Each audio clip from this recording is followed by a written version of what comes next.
What does it mean to be a real man today? Is it about being nice, agreeable, and always putting others first? Or is there something more to it? Something dangerous? Let's talk about a warning from one of history's most controversial thinkers, Machiavelli. He believed that to be truly good, you must first understand how to be bad. And this isn't about becoming a villain. It's about becoming formidable, respected, and capable of protecting what you value. So, why do real men stay dangerous? Let's break down Machiavelli's final warning. He wrote his famous book, The Prince, not for tyrants, but as a guide for leaders who had to navigate a world full of treachery and ambition. His core message wasn't to be cruel, but to understand that the world isn't always a kind place. He warned that a man who is only good will inevitably be ruined among so many who are not. Think about that for a second. If you're always the nice guy, always accommodating,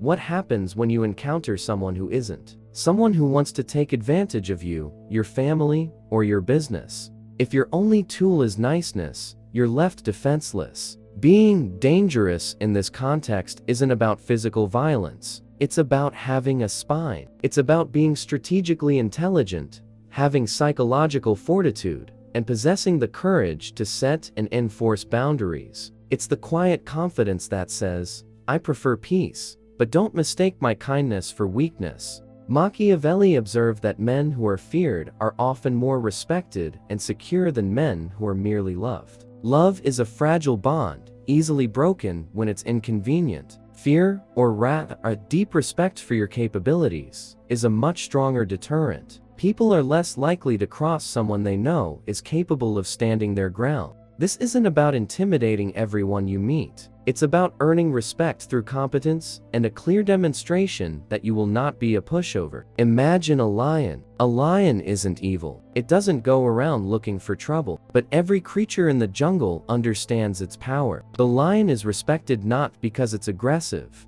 but because it's capable. That's the kind of dangerous we're talking about. It's a potential energy, a stored capacity for action that you hopefully never have to use. It's the ability to say no and mean it. It's the wisdom to see a manipulator's game and refuse to play. So, how do you cultivate this healthy sense of danger? First, build your competence. Get good at something. Whether it's your job, a martial art, public speaking, or financial management. Mastery breeds confidence. When you know you're capable, your entire demeanor changes. You walk taller, you speak more clearly, and you project an aura of self-assurance that naturally commands respect. People can sense when they're dealing with someone who knows their stuff. Second, study human nature, the good and the bad. Read history, psychology, and yes, even Machiavelli. Understand what motivates people, their fears,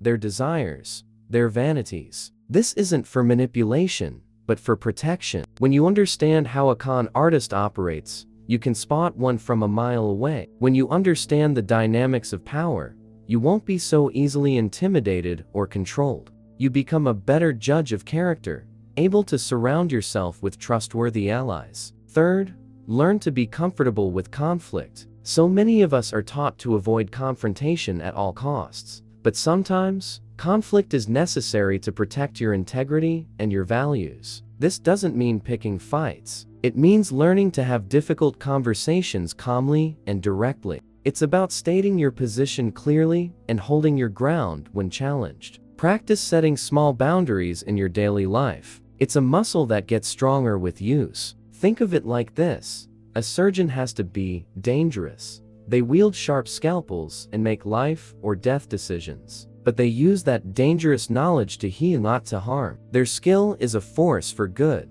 Similarly, a man who understands power, strategy, and conflict can be a powerful protector for his loved ones and his community. He is the calm in the storm, the one people turn to when things get tough, precisely because he has the strength and wisdom to handle it. Machiavelli's warning was that a man unarmed in mind and spirit is at the mercy of the world. The world can be beautiful, but it can also be brutal. Being exclusively good and harmless leaves you vulnerable, but combining that goodness with strength, intelligence, and the courage to be formidable. That makes you a pillar. It makes you a leader. It makes you the kind of man who can not only survive but thrive, and who can create a safe space for others to thrive as well. Being loved is great. Being respected is essential. Being harmless is a liability. The real goal is to be a good man who is very, very hard to defeat. A man who chooses peace every day, but is always prepared for the alternative. That is the essence of Machiavelli's warning. It's not about being a monster. It's about knowing how to face one. So don't be afraid to be dangerous.